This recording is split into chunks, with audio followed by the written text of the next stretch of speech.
Hello, ladies and gentlemen. My name is James Phoenix, and welcome to the Monday Night Wars. This episode will cover the final 5 parts or episodes, whatever you want to call them, of the Monday Night War miniseries on the WWE Network, which you can watch for just $9.99. Yep. There will be one video following this one, in which we will basically give our thoughts on the entire series as a whole overall. We have not scheduled that video yet, but that will be most likely after WrestleMania. No, that one's going to be Monday after Raw. Oh, okay. It was just we were going to push this one to there if Marcus hadn't fixed his headset, which he has, so that's cool. Fair enough. In that case, on Monday night, after Raw, at about 11 p.m. Eastern Time, we'll be doing a short video where we give our final thoughts on the series as a whole. But for today, we're going to talk about the remaining parts of this, which are parts 16 through 20 and include building an army, basically talking about WWE building their rosters, the Kliq, about that specific group of superstars, how they afflicted both shows, mistakes on the battlefield, things that each company did wrong, mostly WCW, the Fall of WCW, aka the Russo years, and Life After Wartime, which is the purchase of WCW by WWE, how that affected everything, and wrapping up around Eric Bischoff being named the general manager of Monday Night Raw. Actually, it's more Russo and beyond. I mean, they did focus quite a bit on Russo, but they also talked about the other interims after they got rid of Bischoff and how they all suck balls. Fair enough. That's true. Okay. So joining me, obviously, as you can hear from the voices, you probably know them by now. From the Mole Hole, Chriz the Mole. And hello. And from the Shadows Ball, Marcus Shadow. What's up? So let's start off with number 16, which is building an army, which focused on the fact that both sides, in order to try to win the war, had to cultivate a deep and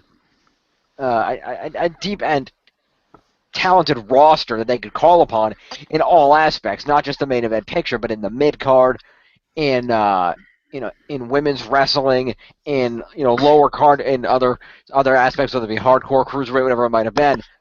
How they had to have deep rosters in all aspects of their company in order to really maintain the war, and how they built those. Those basically focusing on a lot of the lower card, everything, basically not all the non-main event guys, and explaining how these guys were used. And I will say, I like the way this was done. I thought it was really good they did a focus on this. It felt like they basically were making this, they realized, there was a lot of stuff that was good in both ways that we didn't talk about. Let's cram it all in one video. Like, they could have easily spread the content of this video out over multiple, with everything they focused on, from the tag team division, like with the Dudleys, Hardys, Edge, Christian, to the, to the aspects of, light heavyweight, cruiserweight sides, to all the different, the different aspects of the lower card wrestling that different guys they were focusing on. I felt like they could have expanded it more. Although with what time they had, they did a really good job. Yeah, I can agree with that assessment. This also touched upon, I believe it was the previous video from last week, of it also started to go a little bit more as well into the loyalty factor again, which played a big part, which that's kind of cool. They were I don't know, rewarding loyalty, which that's kind of cool. Which makes sense. Mm-hmm. Absolutely. I feel they didn't focus enough on the positives of the WCW army. I can agree with that. Because it was all like, there was the NWO, meant nothing else good. But I still remember like the Junkyard fight and the hardcore titles and stuff like that. It's like, why aren't you focused on this? How at least focus on the US Championship, due to the fact that's one of your titles now. Yeah, this is true.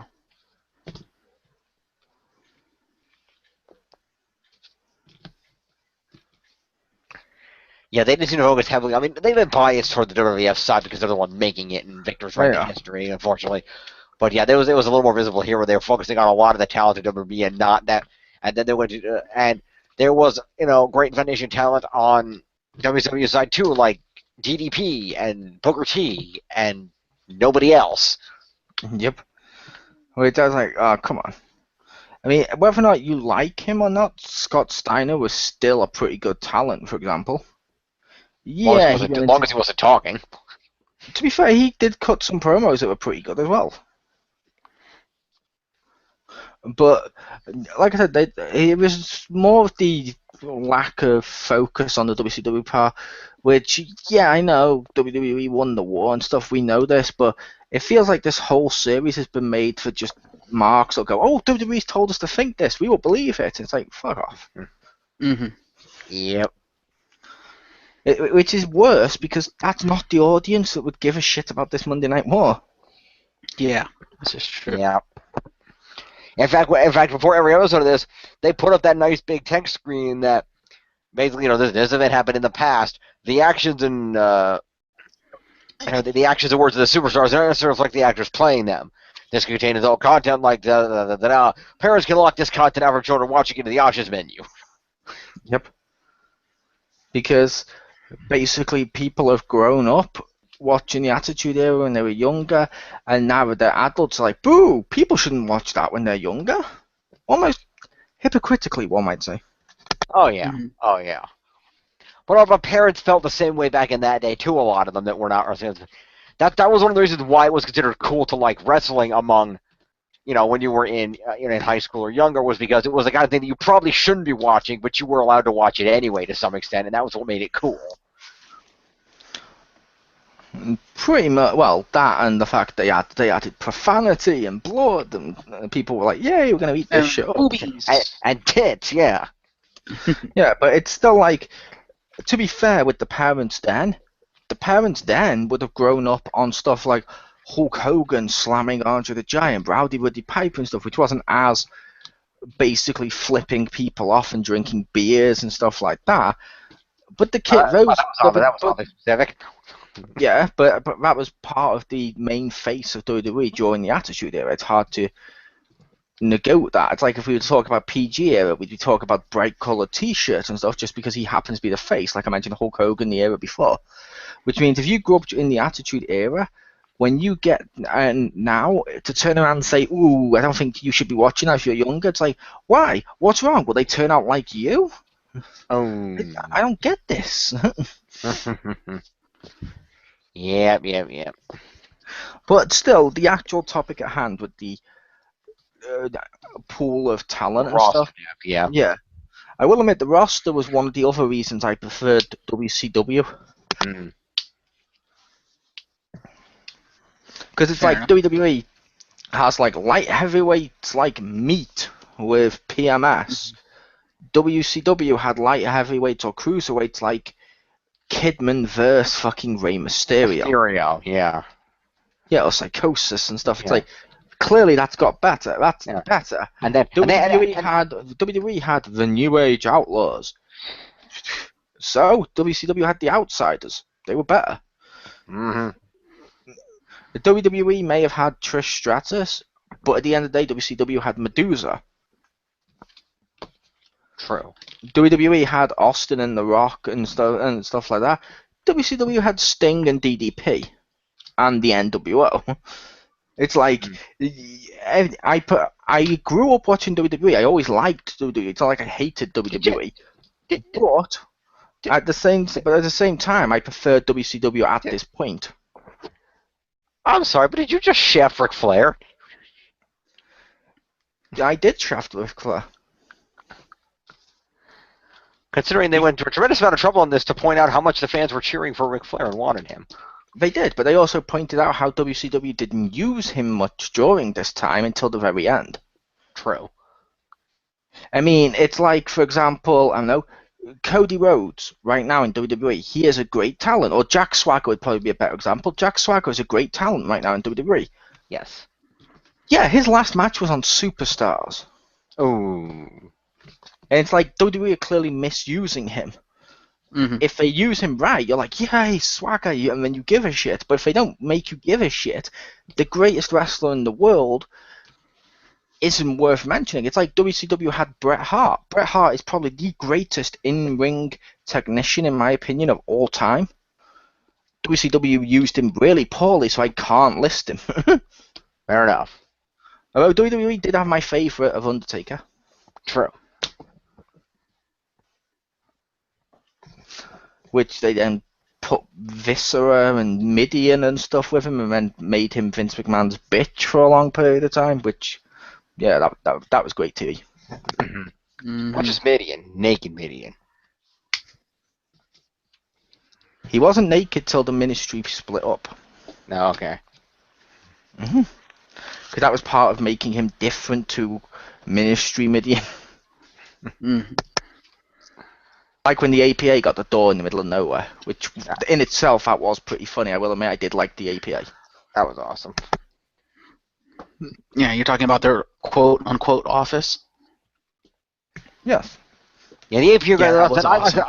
I said I don't have all that many memories pre-invasion of things from back in the Attitude Era, but one memory that has always stuck in my mind because I actually did see this episode when it was on to get into what was going on and what was involved exactly. But I had tuned in this episode, and I just remember that whatever was going on over the course of Raw, they kept cutting back to the back where the APA was hosting a strip poker game with a bunch of other tag teams and guys, and they kept cutting back to it between matches.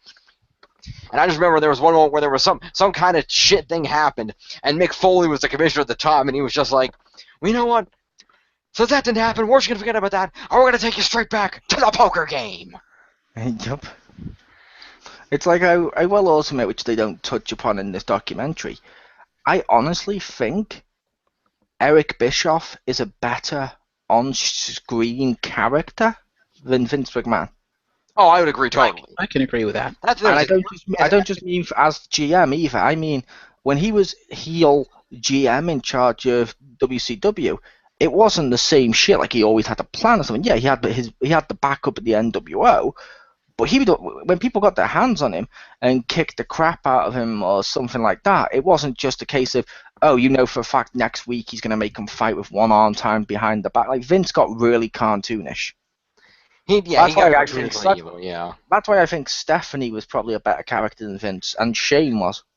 I can agree with that. That's the thing interesting thing with Bischoff and Vince is that Bischoff was much better when he was in front of the camera. He was that kind of personality, whereas Vince was much better behind the camera when it came to dealing with the business. Pretty much. I miss Shane.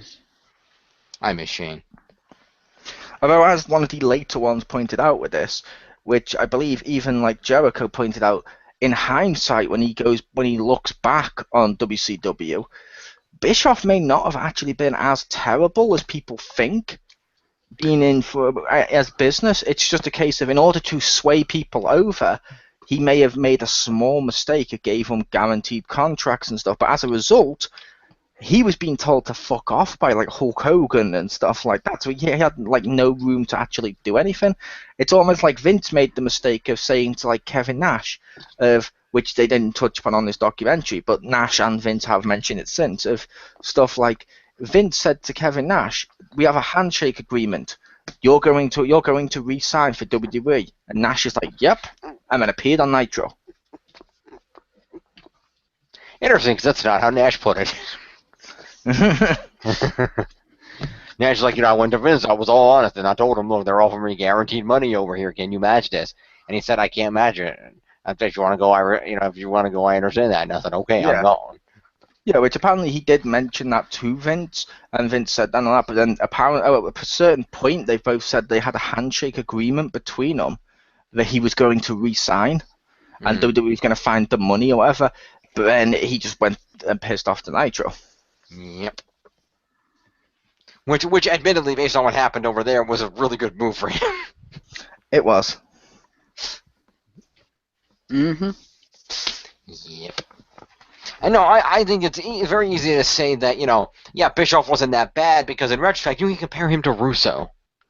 Yeah, but I will also say with Nash as well, which I think we'll have to touch upon this probably more on Monday, but I think this documentary, in my opinion, I don't know if you guys would agree or not, but I actually have more respect for Nash based on this documentary.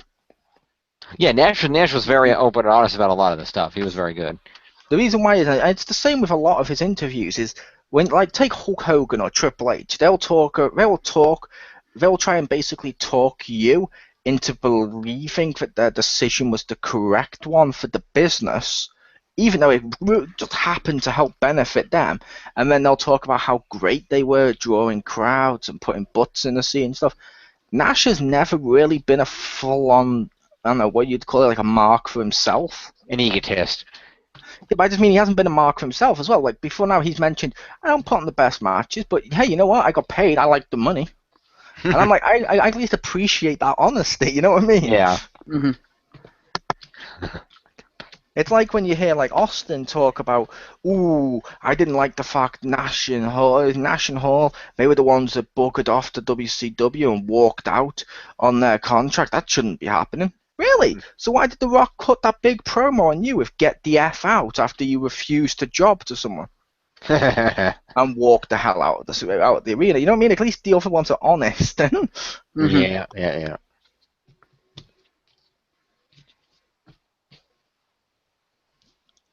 I don't know what you guys thought about the actual armies that they built.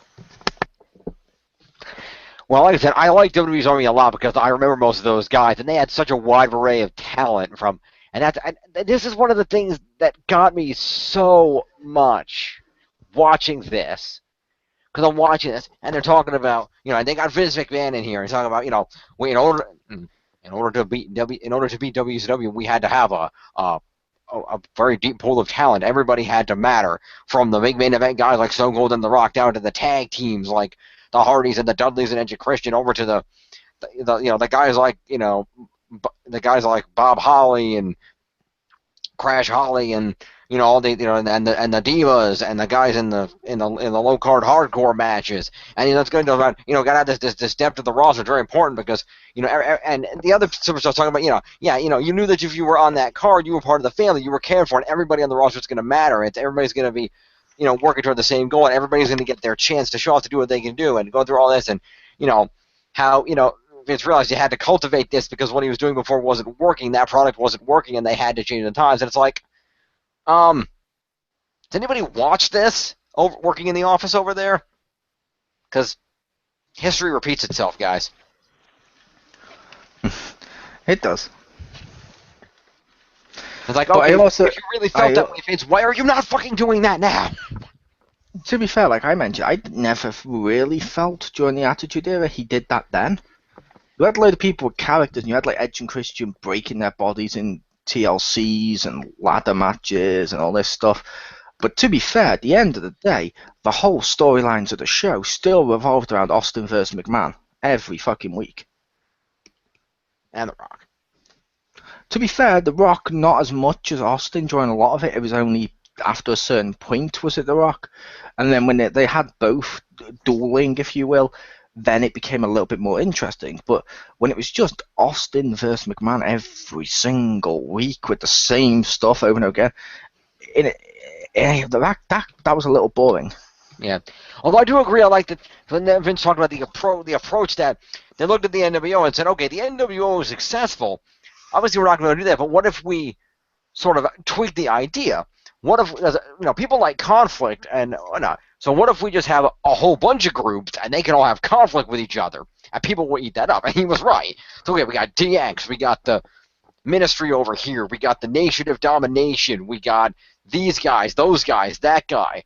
These three dudes who were, I don't know who they were. They were red, or they were the Mounties or something. I don't know. They were wearing red and had the hats on. I don't know. To be fair, they weren't all at the same time, though. Like you mentioned, Nation of Domination. One of those, Farouk, was actually in the Ministry. Really? Yes. The Acolytes. The Acolytes started in the Ministry. Right, that's right, yeah.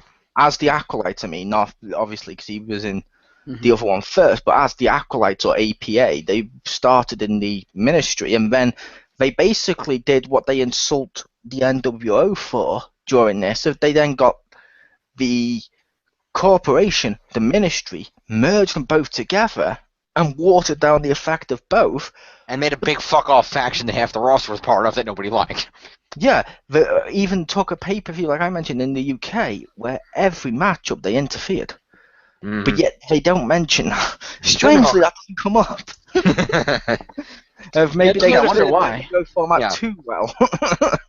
Yeah, but it just was interesting to see all the different groups they had and how they were able to use conflict between groups at different times to kind of fuel the storylines. And it's a really valid point. It was pretty cool. It's like, and they even try to do that occasionally. When they bring in the Nexus or the Straight Edge Society or whatever they might be, they try to do that. I was like seeing or when they had guys like JBL and his cabinet or Eddie Guerrero and the family, or not Eddie Guerrero. Who was it? It was Edge with the family. Eddie was gone by then.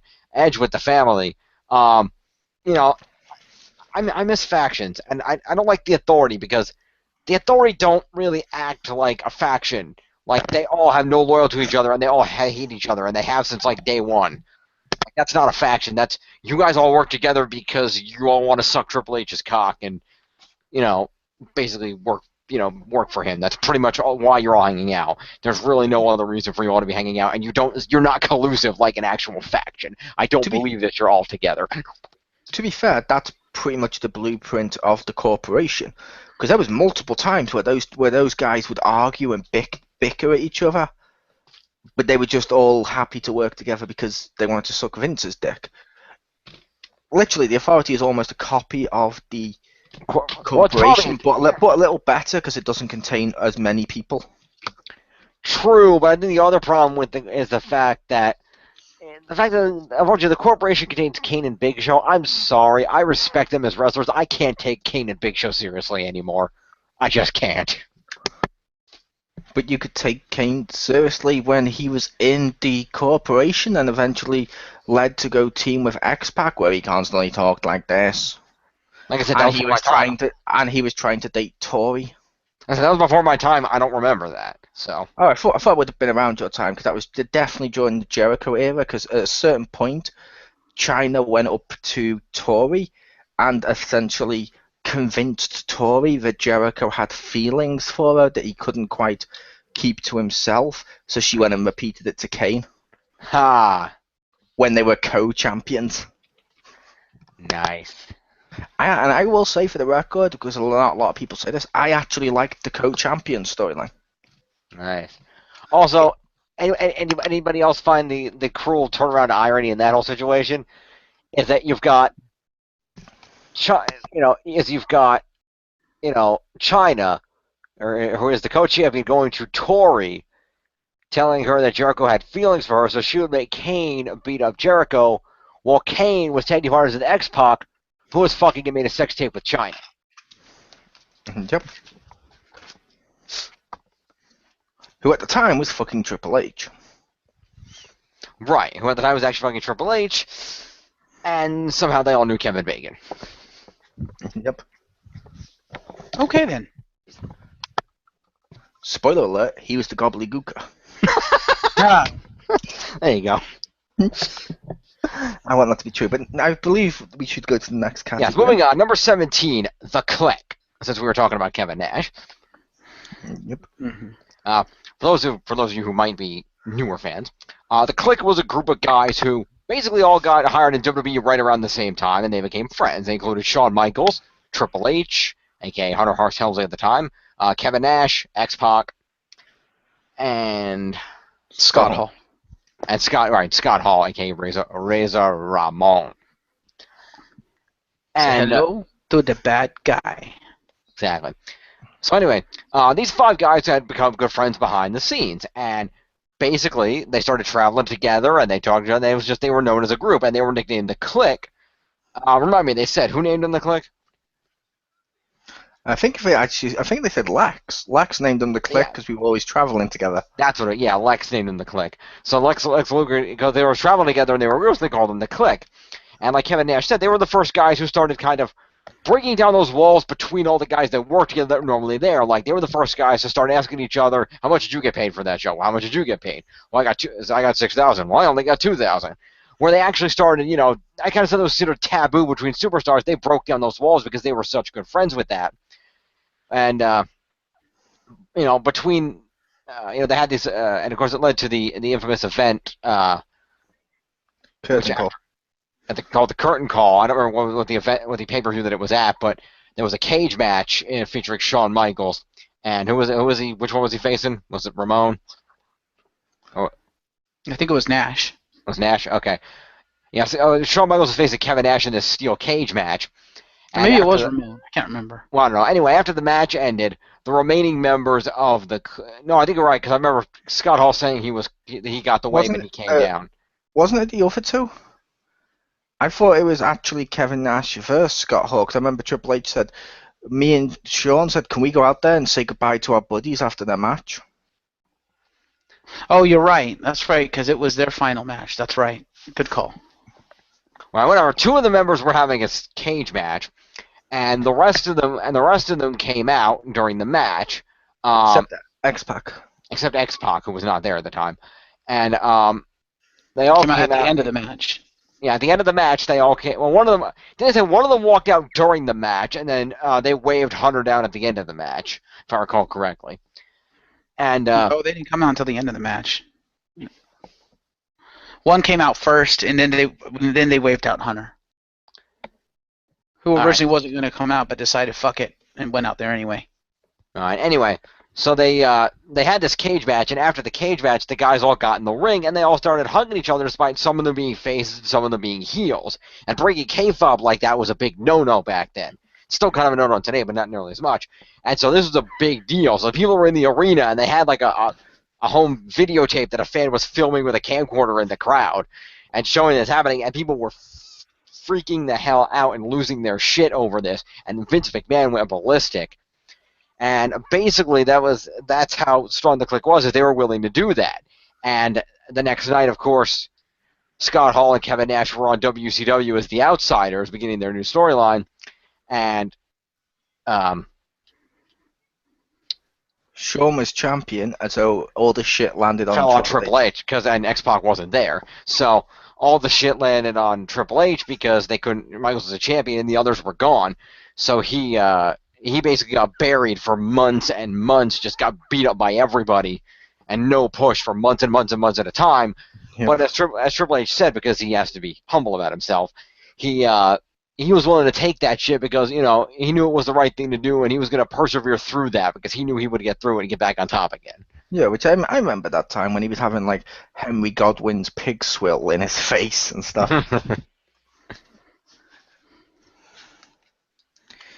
Which I will say, the actual documentary itself of the Kliq, I didn't hate this one. I thought it was. We've seen DX, we saw the NWO, but I think the friendship between them did essentially affect both shows and did impact a lot of stuff and make a lot of changes. As much as people said they were complete dicks backstage and people didn't like dealing with them, it was still a case of that one group did heavily impact 90s wrestling to the point that this was kind of needed. Yeah. Indeed. Also, should we note that the match in question was in fact fan favorite Shawn Michaels against the villainous Diesel. Fair enough. Just for the record. And yes, Ramon came out first, and he hugged Shawn Michaels, which people were fine with because they're both faces, but then Helmsley came out, and he hugged Michaels, and then Nash got up, and they all started hugging, and people were like, what the shit? So there you go. Fair enough. And should be noted this was at Madison Square Garden, the biggest arena in wrestling, which just made it that much more shocking and that much worse for Triple H. It was, but what were your thoughts on the actual documentary? I thought they did it very well because, like I said, I knew about the curtain call event, but I didn't know really that much detail of the events surrounding it and the Kliq members and everything. So it was interesting to see it all play out. And say, okay, leading up, this is the curtain, this is the guys, this is how they met, this is how good friends they were, this is what happened at the curtain call event, and this is how it played out after two of them left, and how that all went down. And it was just kind of interesting to see how how that one group just impacted wrestling so much. Yep. What did you think, Marcus? I liked it. I thought it was a good documentary. I thought it was maybe half unnecessary, but there was a lot of stuff that they covered that they couldn't have put in the other ones, like about how that friendship and the whole Kliq mentality and just the Kliq in general, how it affected both WCW and WWE once Nash and Hall and Pac went over to WCW. How they said the Kliq basically owned wrestling at that point because they basically controlled both companies. Yep. Yeah, I do Um, agree. It was partly unnecessary due to some of it was previously covered in the yeah, NWO and DX yeah. videos. I'm sitting there thinking like half of this documentary, I'm like, I've seen this already before. You've already covered this stuff. You're just, you know, putting filler at this point just so you could pad out the video so you can cover the other stuff that wasn't in those videos. I feel with that, this video was misplaced. It should not have been at the end. It should have been immediately following the DX video. Yep. I will also say it might just be me, but am I the only person that feels maybe, and I know this may sound bad or whatever, but am I the only person that thinks maybe Kevin Nash and Scott Hall, ironically, were the more loyal friends? What do you mean? How's that? Well, when it cuts backstage to Shawn Michaels and Triple H, and they've talked during this about the invasion and stuff, like Shawn Michaels has meant, oh, not invasion of Monday Night War. Shawn Michaels even mentioned, yeah, I couldn't even stand to watch WCW because I knew they were kicking our ass. It was a bad time for me, and he mentions about how it was basically he was like, oh, I don't like watching, I don't want to watch this, I don't want to deal with it, I just want our show to be better. Cut to Kevin and Triple H said something similar. Then you cut to Kevin Nash and Scott Hall, who were like, "Yeah, we totally watched Raw because we were like, hey, there's our buddies. We want to support our buddies." I'm like, Mm-hmm. why? That kind of makes them more loyal, ironically. A little bit, Yeah, yeah. I That can is agree true. with that.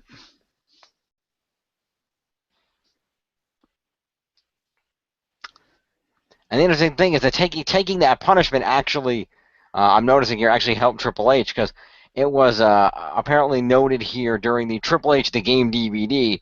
The Undertaker said that when Triple H first arrived, people saw him as an arrogant person who only looked out for himself. But when Triple H actually took that punishment for the Kliq and he didn't complain, he actually earned the Undertaker and a lot of the other guys' respect during that time.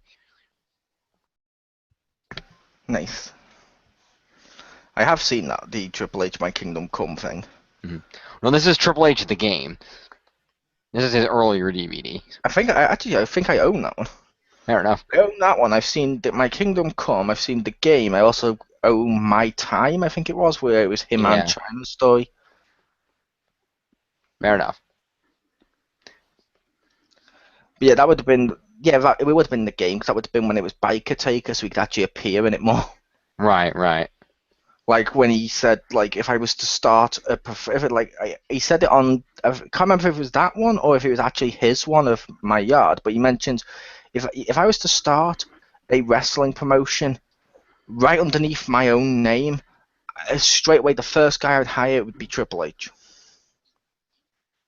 Nice.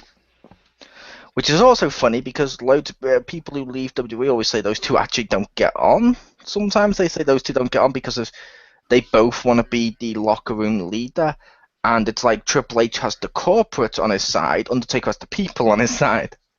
Yeah, at one point, because don't they had that whole locker room court that they do when guys disagree, and didn't Triple H try to displace Undertaker as a judge at one point?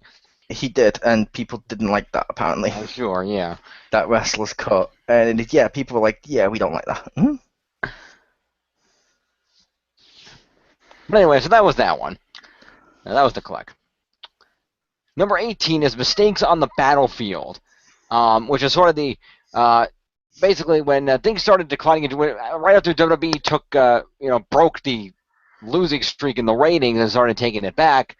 Eric Bischoff started trying to go back to some of the old techniques he used that built WCW in the first place, and they did not work. These include such things as heavily pushing the NWO and other such ideas. Which, like I said, some of the stuff they left out of that. But, Yeah. like, one of the big problems Bischoff had, like he mentioned, was when he was trying to push the new NWO factor. At the same time, he was then being told by corporate that, yeah, we want to go less edgy, we want to go less mature, and as a result, his actual concepts and stuff he wanted to do kept getting nerfed. Mm-hmm. True. Which I find kind of ironic, and that statement right there just proves that yeah, the people at Turner Corporate had no fucking clue what they were doing with WCW, because they're like, we want to go more PG, we want to go less edgy, we want to go more family friendly, and then they turn around and hire Vince Russo. Like, really? That's the last guy you want to hire if you want to go PG. Well, in all fairness, Russo wasn't the Russo we know just yet. It was WCW that made him that Russo. To the most. No, but Russo was heavily influenced the Attitude Era. He's a big reason why the Attitude Era came about, because he came up with a lot of the ideas, went to Vince, and Vince and WWE Creative like slightly tweaked them and then executed them properly. Yeah, that's why Russo failed, which we'll get into when we get to the Russo era. Yeah, which I will also say, they missed off with the Russo stuff. They missed off one of my favourite quotes from one of the DVDs. I think it may possibly be the Fall of WCW. DVD, I think it may be that one. Ric Flair's interview on Vince Russo. Okay, what did he say? He said Vince Russo walked backstage and he went to introduce himself to us as the boss, and I was like, fair enough. I've lived through Bischoff and stuff like that. Let's see what this guy has to offer. Maybe it'll be a good change. And straight away, Russo tells him that he knows more about wrestling than Ric Flair, and that he's the guy that single-handedly made Stone Cold Steve Austin. And Ric Flair just looked and goes, God, I miss Bischoff. I'm like, that's pretty bad, because you hear during this the times when Ric Flair hates Bischoff. Mm-hmm. Yeah, we're gonna get yeah. Yeah, which, like I said, it's pretty bad when you have that, because with that, you can't go up to someone like Ric Flair and tell him that you know more about wrestling than him, and tell him that you're the guy that single-handedly made Stone Cold, because he's worked for WWE. He knows how the corporate structure works there. Yeah. Well, we'll get to Vince Russo in the next part, mostly. In this part, this is some of the things that Eric Bischoff was trying to do to save the company. And, well, by that point, it was pretty much a foregone conclusion. WCW was screwed. And a huge part because of those guaranteed contracts, and because basically Bischoff made himself the superstar's bitch. That's basically what he did by offering those contracts. He had no leg to stand on, so therefore he literally had no creative control, because he couldn't force the superstars to do what they're supposed to be doing. He couldn't be like, this is what we're going to run with, because the superstars had the clout and the legal authority to say, fuck you, Bischoff, we're going to do it this way. Yeah, I also wish they'd mentioned the pay-per-view, which was a massive mistake on Eric Bischoff's part, which he's done multiple times. Which one was that? Road Wild, I think it was, or Road Hog, one of the two. Okay. It's not a very good pay-per-view. Basically, what they did was they went to this big biking convention. Mm-hmm. I think it might be near Florida. It might be Daytona or something like that. But they went to the basically motorbike week because Bischoff happened to be a biker. Suddenly, loads of other WWE superstars, loads of WCW superstars started to become bikers to suck up to Bischoff, and he gave pay-per-views away for free, where the wrestlers had no dressing room or anything. They just show up. And the audience there were people on motorbikes who would keep revving their engines instead of cheering or anything like that. And the whole event was just piss poor. And they kept doing it, and they kept losing money. But Bischoff kept doing it because he liked the ego of, look, it's me on my motorbike. It's good to be the king. Yeah, and that's the other thing about Bischoff, too, is he got way too arrogant, way too egotistical, because he had no one to tell him no. And as soon as he got egotistical because, oh, look, we're beating WWF. Oh, look, because we're beating WWF, we're on top and no one's going to dethrone us. And he got so egotistical and arrogant that he got complacent to the point that it got stale and it got boring and he had nothing new. And when the fans started to turn to him and say, we want something new, he had nothing, because he was just going to keep trucking along doing what he was going to do and not change anything, because why should we change anything? It's working and we're being WWF. Where you have Vince McMahon on the other side realizing, what we've been doing isn't working. We have to change or we're not going to get ratings. And so he changed. And guess who won the war? Yeah, and that was kind of the issues. I believe, Bischoff did get complaints. It's like Kevin Nash said in that one portion of the interview. He said, yeah, Bischoff was at the point where, he used to be, he'd come in every week and we'd all read the ratings together. And he got to the point where Bischoff was like, I don't need to read the ratings. I know we won. And as soon as he did that, Raw beat us. Yep. It's also worth noting, one of the things they pointed out, which I believe was Jericho that mentioned it, which you referenced there, of Bischoff with the crown on the motorcycle in the middle of the ring. I have to say, that's not bad. No, that in and of itself wasn't bad. No, it wasn't. But they made out like that scene was bad because look how arrogant he is. From the same company that had Vincent Kennedy McMahon go to a church, do the Triple H with the spitting, tried to defeat Shawn Michaels and God, and literally say the sentence, "I'm better than God." You can't get much more arrogant than that as a character. Yeah. So it's like, well, as a character, it worked. But yeah, Bischoff did become a little too complacent. But yeah. Well, I'm sorry. I I was just going to say, I think that. One at a time. I was just going to react to what he just said, but go ahead. No, you go. I was just going to say, to be fair, Vincent Kennedy McMahon is a character. It's Vince McMahon turned up to like the extreme.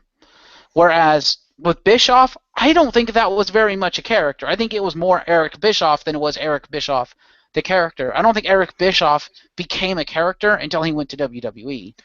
See, I believe it was Bischoff the character because, as they mentioned, like he was stressed out and stuff like that. And as they mentioned, when he wasn't in charge, he could still do the exact same stuff he was doing in the same arrogant way on TV.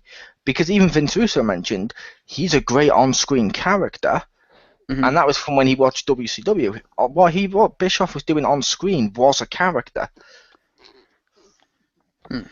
But I think WWE doesn't. I think WWE was like, no, he must just be himself because, yeah, an evil boss character. No, they must only be themselves.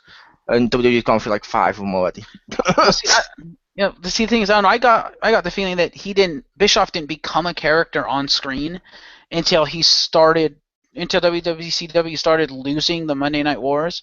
But leading up to that point, as he got more and more complacent and by degrees more and more arrogant, what you saw on TV was Eric Bischoff. But then as soon as he started losing that grip, as soon as people started pulling the rug out from under him and jacking that power, he had nothing else left other than to be this character. And, with losing the Monday Night Wars at this point, he had nothing to be arrogant about. Like he got stressed out and stuff. That's when the character of Eric Bischoff emerged. But before that, I think it was all Eric Bischoff being that cocky and that arrogant because he was young and he was brash and he was on top of the world with multi-millions and fucking, Ted Turner's blank checkbook in his pocket. I think that was genuinely how arrogant and how douchey he was. But then after Vince McMahon kicked his ass for the first time in like 2 or 3 years, whatever, that's when the reality hit him. But he kept up the persona on TV because that's what people wanted to see on TV, and that's when the character emerged. See, I believe the character happened on TV because for the longest time he was a commentator like Vince was. Then when people started to realize he was in charge and they put him with the NWO, suddenly he became the arrogant boss character, which personally I think that was more of a character itself because, yeah, you can't be that arrogantly douchey and stuff like he was, then suddenly have it be a character instead of who you actually are and still have it be exactly the same feeling. He's not that good an actor. So it's like it must be a character that was sustained for a long period because you can see it become more and more of a character. Does that make sense? That makes sense. Yeah, it makes sense. I can see that. Now, I'm getting this one and the next one a little mixed in my mind. Was this the point in time where Ric Flair got fucked over, or was that during Russo's time? I believe that was both. Okay. I believe that was both. We can cut to the next one because the two sort of bleed together. Yeah, the next one is the Fall of WCW, where a combination of backstage politics, corporate murders, and a lot of questionable decisions would doom WCW. One of the big issues that was brought up was Ric Flair, because Ric Flair at one point was booked to appear at a pay-per-view. And as Ric Flair tells it, several months beforehand, he had told the office he would not be available on that particular day because he was going to his son, some event that his son was a part of or wanted to go to for his birthday or something like that. And he had agreed to this, and so he put him with the office saying, I can't work that day if anything comes up. And the event did not exist at that time. The event, it was a live event. I don't remember what it was. It was some event, and the event was added after the fact. And they called Ric Flair and be like, we added this event. You've got to be here on, I think it was a Tuesday. I don't think it was actually a pay-per-view, but you got to be here on this event on such and such a date. And Ric Flair's like, I put in for that day off like 2-3 months ago. I told you I can't work that day. I'm going out with my son. And they basically they tried to work it out. They were going to fly him and his son out and fly them back and all these details. Ric Flair was like, no, screw off. I'm not doing it. And lawsuits were filed on both sides, and Ric Flair sat at home for like 8 months, not getting paid. Yep, but as Bischoff tells it, he told no one. And like Bischoff said, I honestly believe Ric Flair believes he told someone in the corporate, but when we were having our staff room, not a single person had heard him say it. Which he did mention in the video, yes. Which is fair enough. But either way, it screwed everybody because it screwed Ric Flair because he wasn't getting paid to have money to feed his family, and it screwed WCW because the fans immediately realized what was going on and started basically pulling a Daniel Bryan by chanting for Ric Flair for the whole damn show, week in and week out. Yep. Which like I said, yeah, I don't know who was at fault there though, because it depends which one actually was the truth, if that makes sense. I was just saying the Bischoff one because I would feel it was a little unfair to just say the Ric Flair side. Which is true, and that's good that you brought that up. Then other problems came up with WCW. One thing you mentioned was that, well, WWE was running their Attitude Era, and they had beer drinking and middle fingers and swearing and tits and violence. As Kevin Nash said outright, we had a standard of practice this guy sitting in our meetings.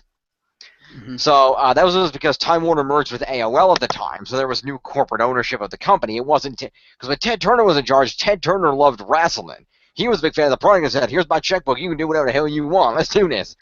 But when AOL and Time Warner merged and the new corporate people took over, Ted Turner wasn't the guy in charge anymore. And they basically, AOL came in and said, no, you can't do this stuff anymore. You got to be, standard practice, we're going to make sure this is an acceptable family product. And so basically, as you mentioned, all Eric Bischoff's ideas got quashed, which just didn't help anybody, and eventually they removed Bischoff altogether, feeling that he was the cause of the ratings problem, and they decided they were going to hire top WWE writer Vince Russo to be the new executive producer. Yeah, which I can't remember who mentioned this. I think it might have been Jericho who mentioned, and this whole video right here, this Fall of WCW, and the different corporate entities trying to do different things and hire different people. This just shows that nobody in any corporate entity knew what the fuck they were doing. Because as I believe Jericho pointed out, I could be wrong, someone pointed out in the video, did they not watch WWF before they hired Russo? Did they not, watch that shit so they know who the fuck they were hiring? Yeah, pretty much. It's also worth noting, in my opinion, that Russo took all the credit, like I mentioned, for the WWE stuff. But like they mentioned, when Russo went to WCW, there was a reason WWE's storytelling didn't get impacted heavily. Yeah. Yeah, but he was still a part of that, and he still came with some good stuff. And still, if you're gonna hire someone from WWF, watch WWF so you know what you're hiring. Yeah, which I will say, this video is the most pointless one. Only because they go through all the mistakes, because we're talking about the last two. They're both kind of pointless because they talk about some of the mistakes and they talk about how Russo couldn't save WCW and this one couldn't save WCW.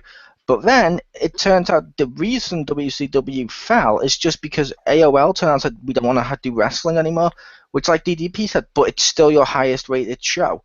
And we want to do original programming, which means WCW could have been the best show ever, and they still would have done this because at the end of the day, they just wanted to move on to Showtime and make movies and do original TV shows. They didn't give a shit about the wrestling, which means that was the fall of WCW. The rest of it, no, because it could still be saved. I mean, we all sat through like horrible years in WWE in recent years. Yeah. But as long as they stick with it, it can become good again.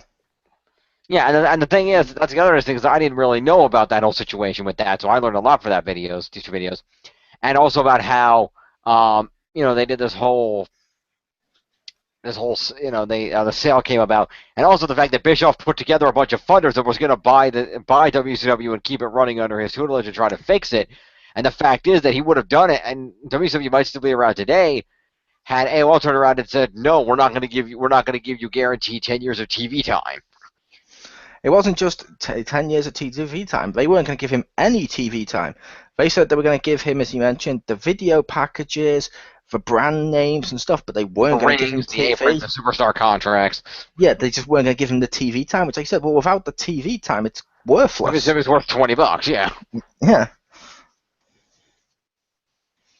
Which is a shame, because now I'm kind of interested to know if history had played out differently, and if WCW was still around, how could that have played out differently? What would the face of wrestling look like today if Bischoff had succeeded and kept WCW going?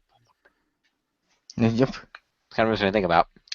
But yeah, then we looked at some of the other terrible things that happened at the end of WCW. Horrible gimmick matches and booking. Vince Russo deciding to make himself the champion, and then basically sending Hulk Hogan home and then calling him a huge piece of shit on television. Yep. And also the fact he rebooted the entire WCW, technically. He knew 52 did it? Sort of. He literally pulled everyone. He didn't do it in a good way. He literally pulled everyone into the ring and then said, yeah, to hand over your titles. Every title's now vacant.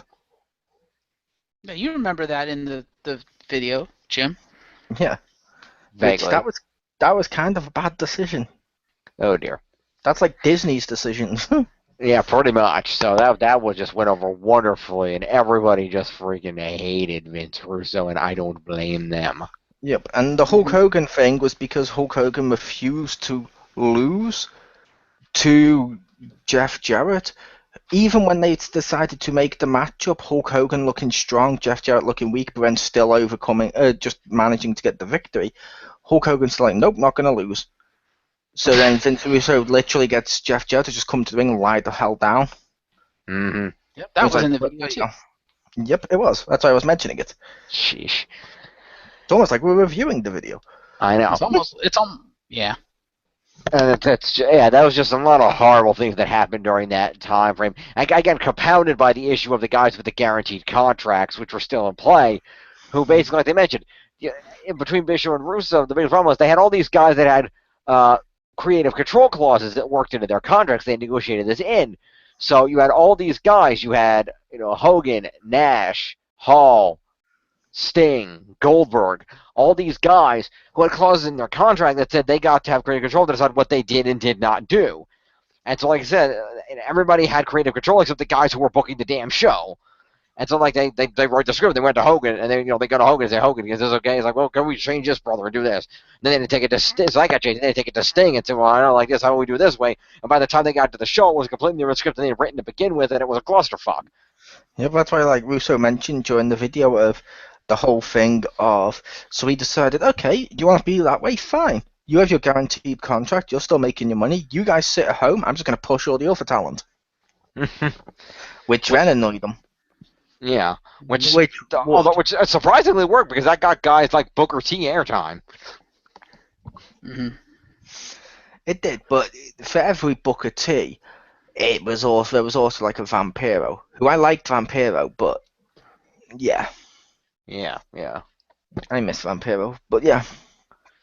Oh, Vampiro. But yeah, there was that's just it all kind of colluded together, and then AOL put an end to it, and that leads us to Life After Wartime, which of course Vince McMahon announced that he had negotiated the purchase of WCW.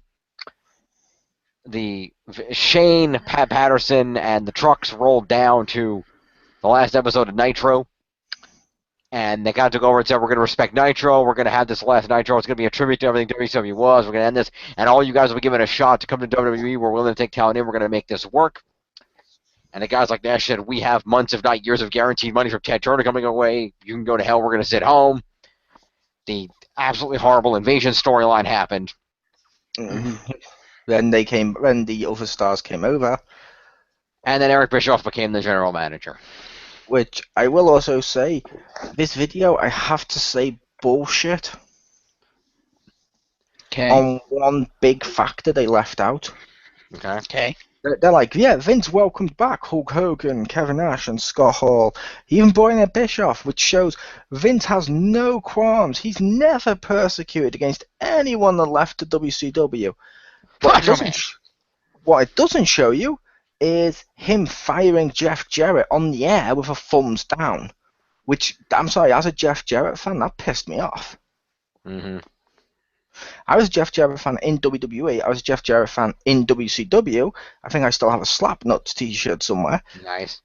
However, are you going to be a Jeff Jarrett fan in Global Force Wrestling? Yeah, but however, I'm sorry, he deserves more than to know his career's over by a thumbs down on the air, and that's it. Yeah. Because he goes to the crowd, what about Jeff Jarrett? And thumbs down. It's like, really? Fuck you, Vince. That's not you be doing what's right for business. That's you literally, we were basically shaking your money wad around. Being like, yeah, fuck it, I hold his career in my hand, fuck it, he's gone. Mm-hmm. He literally used Jeff Jarrett to make a point where he could fire any of the WCW people, and I'm like, why? Mm-hmm. Especially considering Jeff Jarrett's a great talent. Yeah. Mm-hmm. And that's kind of interesting, that and like Triple H firing Booker T, is that he didn't actually do it. Mm-hmm. But anyway, that's so. One thing I did like about this, I will give credit to this one, is that they made sure to put a focus on how this emotionally impacted everybody on both sides, this merger. Because they talked about a lot how, the emotional loss for the WCW guys hasn't been their home, it was their identity. And they lost all this. They didn't know if they were going to have careers, if they were going to be able to feed their families. They didn't know what was going to happen. They didn't know what they were walking into with WWF ownership. They just didn't know what was going on. And you can really feel how hard that was on them. And at the same time, you had a few people coming in there like, Austin and Lita, a few people mentioning. And then on the other side, these WWF guys were like, how is this going to affect our roster with this influx of talent? We've all earned our spots here, but they also earned their spots in their company. So how are we all going to fit together, and how is this going to work? And how a lot of the WWF guys basically outright disrespected all the WCW guys and wanted nothing to do with them, and there was some tension coming in there. They highlighted a lot of that, which I thought was really good. I like that as well. But I will say, yeah, Lita mentioned that, like you mentioned, of people on both sides, they've also earned their spot. What the fuck's wrong with the arrogant douche of Billy Gunn? Of his comment of being like, I don't care who the hell you are from WCW, fuck off. Yeah. It's like, really? Billy Gunn's telling people like Hulk, not Hulk Hogan at the time, but he's telling people like Booker T to fuck off. Billy Gunn. A guy who's only famous because he put lips on his ass. Really? Wait, what? A guy who's only got his push into DX because Shawn was injured. Really? Mm-hmm. I did, however, like the comment from Road Dogg. How he had just been let go by the WWF, but he drove down to the WCW show to go in there and try to pitch himself as a superstar. And then with Shane's here, oh shit. Yeah, oh shit, these guys over here. So.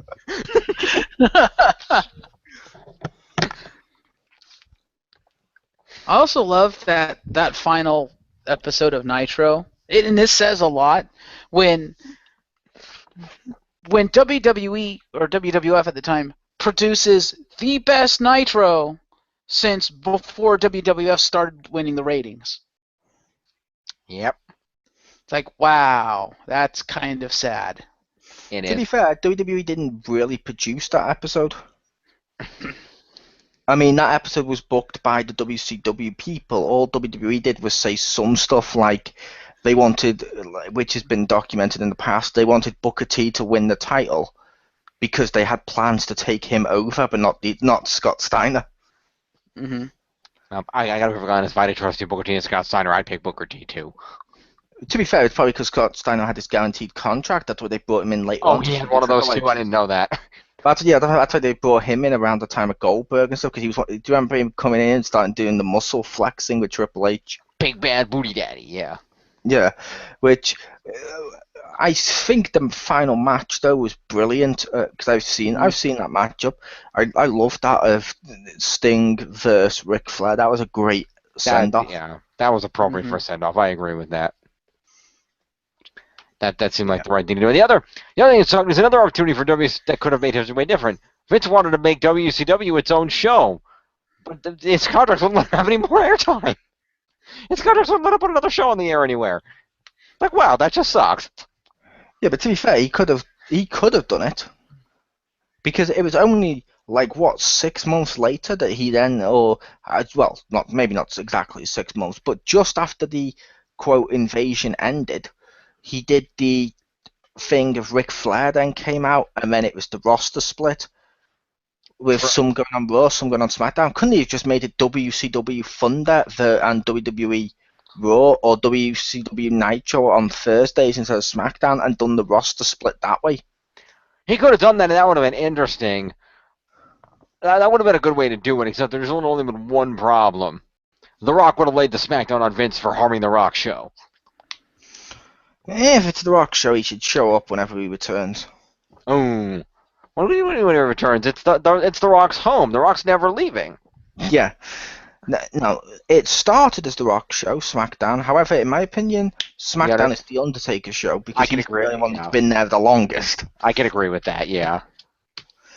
But I think that would have worked. Take SmackDown, turn that into WCW, and that would have been a great way of doing the product. And you could have, or turn it into WCW, ECW if you wanted to include the ECW people from the invasion. Yeah, that would work. That totally would have worked. And that would have made the roster split a lot more legitimate, because you would have like the WCW title and the WCW tag team titles and stuff like that being defended as the roster split instead of, oh, we decided to do a roster split. Brock's now gone to SmackDown for no reason.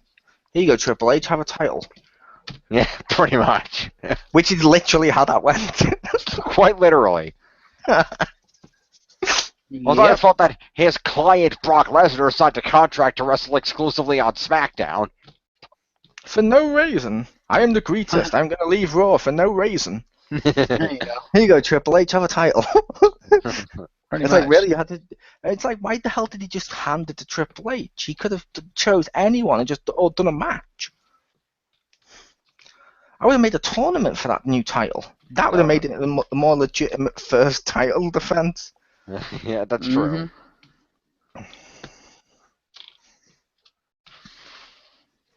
But yeah, like I said, overall with the last one, same thing as the other one. Some of it was biased. However, which we'll go into Monday, people, there is good stuff with these video packages. Yeah, and I think despite the bias overall, and again, like Mole said, we'll get more into this on Monday, but I think despite the bias, these videos were some genuinely pretty well-made videos. Oh yeah, very. I would maybe agree with that. We'll go into that tomorrow, only because, like we said, it was overly biased, and a load of them felt like they didn't need to exist, because it was like, oh, here's the NWO, here's DX. Now here's another one that looks at how NWO did this. Here's another one that looks at how DX did this. Here's the Kliq. It's like, what the fuck? Yeah. What the fuck is that? Yep. Indeed. But I don't think whether they needed to exist or not really has an impact on whether the video itself was good or bad, or whether the video itself was well put together or looked like a piece of shit. I can agree with that. I think it was genuinely well put together, despite the fact that most of it didn't need to exist. Yeah, from a production standpoint, it was very good. From a production standpoint, it looked good. I'm not going to say it is good, though, because when I mentioned those videos, it was the same interviews. Literally, it's like some of these, like take the Kliq one. Like I said, yeah, I can agree. At least half of that video was just retreading stuff. It was basically a clip show. This is like when sitcoms run out of ideas, and it's like, oh, gee, do you remember the time we went for orange juice on that tour bus? And then it just shows the clip of their previous adventure. It's like, fuck off. I don't want to see WWE the clip show. Yeah, that's basically this entire series. It's basically after the first, or maybe the first two videos, the rest of it was just peppered in clips from the first two videos, like interviews and stuff that we've already seen. Yeah, some videos were heavily like that, though. Yeah, we'll get more into this in the next video. Well, when we talk about the thing overall, this is topics for this. Yeah, which I'll say these 5 were pretty good. Yeah, I did like. I did. Okay. Yeah. I did like how they ended the last video where Vince McMahon had the last word, and he gave it a nice send-off, I thought that was very good. Mm-hmm. I also love that when Vince McMahon did the interviews for this, he was all like soft spoken and stuff, like quiet, serious Vince instead of Vincent Kennedy McMahon. Well, that's Yeah, because that's Mr. McMahon the character. That's not Vince Yeah, I McMahon the know. guy. I know. That's yeah, what I'm saying. which I I like will, the fact that it was more genuine. which I will also say, Vince McMahon, the guy, ironically, seemed to be more full of shit than Vince McMahon, the character. Because a lot of what he said, you would then cut to another interview where the person completely contradicted everything he just said. But Vince was like, yeah, I thrived on competition, and it's all this, where just a few weeks ago, Shawn Michaels mentioned Vince was going out of his mind just wanting this to end because of the ratings and how much it was hurting him. And then Vince's like, no, I thrive on competition. And it's like, no, you don't. Yeah, I realize I can do what's best for business, and I can look past faults and welcome superstars back with open arms. You fired Jeff Jarrett with a thumbs down, you stupid prick. Yep.